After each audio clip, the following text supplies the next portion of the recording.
14 मार्च 30 लाख के जेवर गायब। 18 मार्च 20 लाख के जेवर गायब। 4 अप्रैल 30 लाख के जेवर गायब। 5 अप्रैल 27 लाख के जेवर गायब।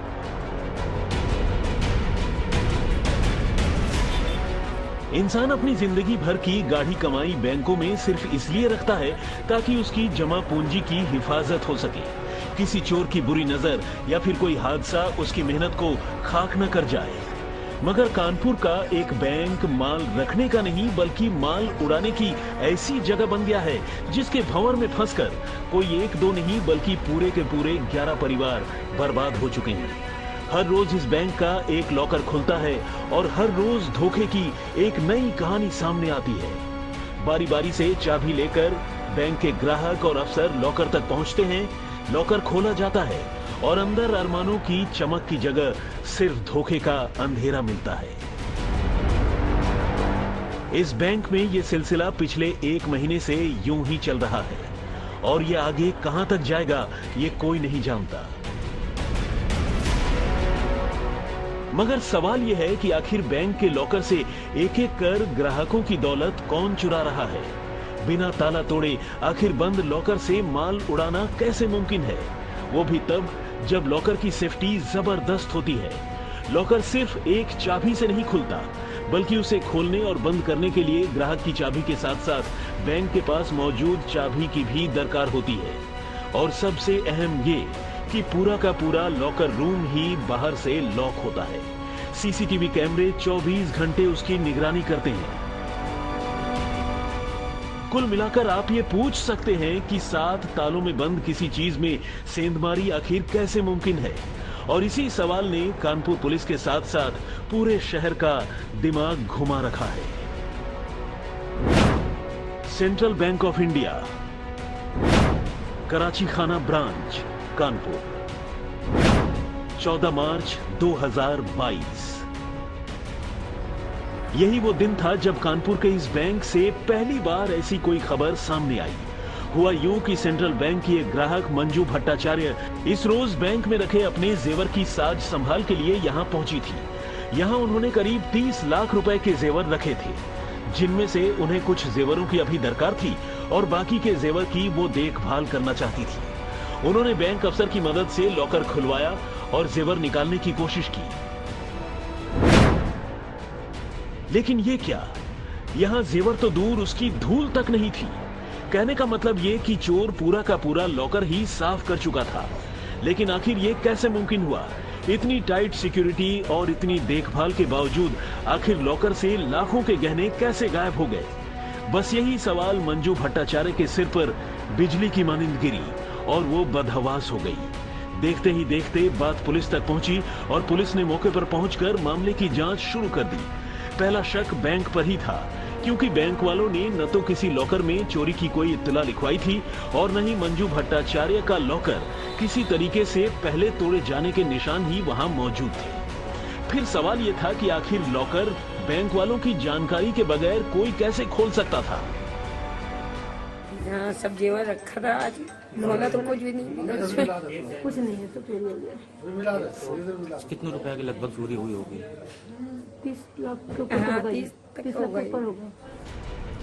पुलिस अभी इन उलझनों को सुलझाने की कोशिश ही कर रही थी कि बैंक मैनेजर ने यह कहकर इस मामले को एक नया मोड़ दे दिया कि शायद महिला अपने जेवर यहां से ले जाने के बाद खुद ही भूल गई हो। हालांकि ऐसा मुमकिन तो नहीं था, क्योंकि इतनी महंगी चीज आमतौर पर कोई कहीं और रखकर भूल जाए, ऐसा आमतौर पर नहीं होता। उसके लिए देखिए वो पुलिस इन्वेस्टिगेशन कर रही है, अभी फाइनल रिपोर्ट लगी नहीं है। उन्होंने सारा सीसीटीवी फुटेज भी देखा हुआ है और हम लोगों ने अपना सब ये देखा था कि जिसका कुछ यदि सामान ज्यादा गया हुआ है तो हमको रिपोर्ट कर दे, और उसकी संभावना बिल्कुल नहीं है कि किसी का भी सामान गया हो। जब सर आप पहले से कह देंगे संभावना नहीं है तो इस FIR की जांच का क्या उचित? बैंक अगर पहले से अपने बैंक अगर पहले से किनारे हट जाएगा, किनारे से नहीं हट रहा, बैंक की सुरक्षा के ऊपर जो संदेह व्यक्त किया जा रहा है मैं उसको क्लैरिफाई कर रहा हूँ कि बैंक की सुरक्षा जो बिल्कुल सही है। बहरहाल पुलिस अभी मामले की जांच कर ही रही थी। गहनों के चोर तक पहुंचने का उसका मिशन अभी शुरू ही हुआ था कि 4 रोज गुजरते गुजरते फील खाना थाने की घंटी एक बार फिर से घनघनाने लगी और इस बार ठीक वही कहानी दोहराई गई थी। 18 मार्च को सीता गुप्ता नाम की एक महिला के करीब 20 लाख रुपए के जेवर ठीक उसी तरीके से लॉकर से गायब मिले। फिर तो मानो ये सिलसिला ही शुरू हो गया। अभी 15 दिनों का वक्त गुजरा था कि 4 अप्रैल को एक और नई कहानी सामने आ गई। इस बार 4 अप्रैल को शकुंतला पोद्दार नाम की एक महिला के 30 लाख रुपए के जेवर ठीक उसी तरह इसी बैंक के लॉकर से गायब मिले। शकुंतला पोद्दार के बाद 5 अप्रैल को पंकज गुप्ता और उनकी पत्नी निधि गुप्ता के रोने की बारी थी। उनके 27 लाख रुपए के गहने बैंक के लॉकर से गायब थे। हालत ऐसी हो गई कि अभी पुलिस एक मामला दर्ज करती, तब तक चोरी की दूसरी कहानी सामने आ जाती। कल से मैं बहुत परेशान था, मेरी लाकर नहीं खुल रही थी। कल भी जिन लोगों की लाकर नहीं खुल रही थी, उसी को देख के मेरा संदेह हो गया, क्योंकि उनकी लाकर जैसे टूटी, उनका सारा माल गायब था, तो मुझको भी बड़ा संदेह था।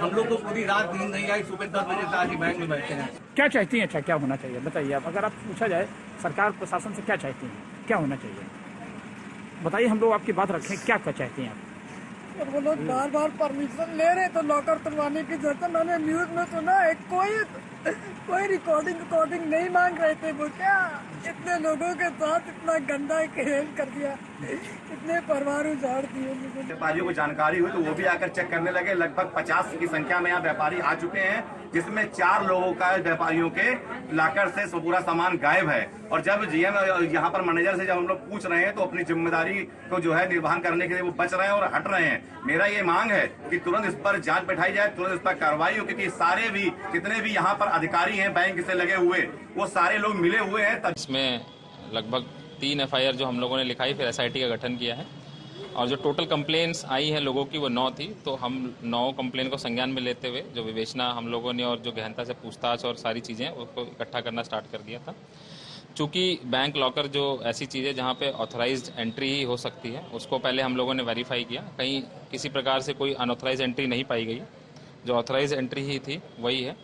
उसके बाद हम लोगों ने जो बैंक के कर्मचारी थे उनसे पूछताछ करना चालू किया। तो अभी हम लोगों ने 4 लोग जो हैं, जो 9/12/2021 को एक ब्रेक इन प्रोसीजर हुआ था, उसी के दौरान ही हमें ये अनियमितताएं पाई गई। और जो 29 लॉकर उस दिन खोले जाए थे, उसी में हम लोगों को लगभग 7 लॉकर ऐसे मिले हैं जो अनाधिकृत रूप से खोले गए हैं।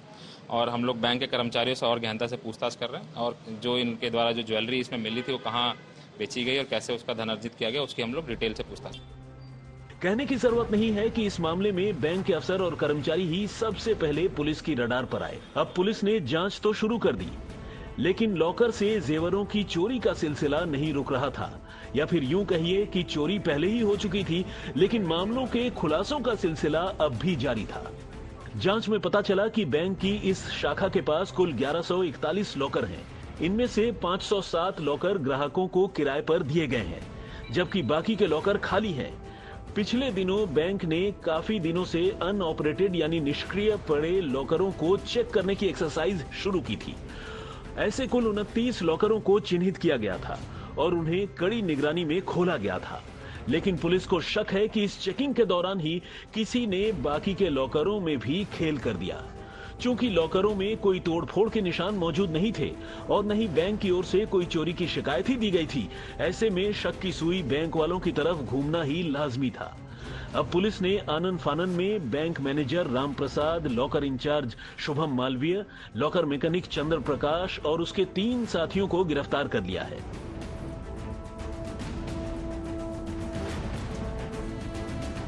पुलिस ने सीसीटीवी में बैंक के कर्मचारियों को लॉकर रूम की तरफ आते और जाते हुए भी देखा है। मगर इतना होने के बावजूद अब भी बंद पड़े लॉकरों से गहनों के गायब होने की कहानियों का सामने आना जारी है। अब तक 11 लॉकरों से करीब 2.5 करोड़ रुपए के गहनों की चोरी होने की बात सामने आई है। पुलिस ने बैंक कर्मियों को पकड़कर मामले को सुलझाने का दावा तो किया है, लेकिन जहां चोरी करोड़ों में हो, वहां उसने सिर्फ एक बार 350 ग्राम और दूसरी बार में 150 ग्राम जेवर बरामद करने का दावा किया है। और हद यह है कि इन जेवरों को भी ग्राहकों ने पहचानने से इनकार कर दिया है। ऐसे में बेशक पुलिस की जांच जारी हो, लोग पकड़े जा रहे हों, जेल भेजे जा रहे हों, जेवर बरामद हो रहे हों, लेकिन लॉकरों से जेवरों की रहस्यमयी चोरी का रहस्य अब भी जस का तस है।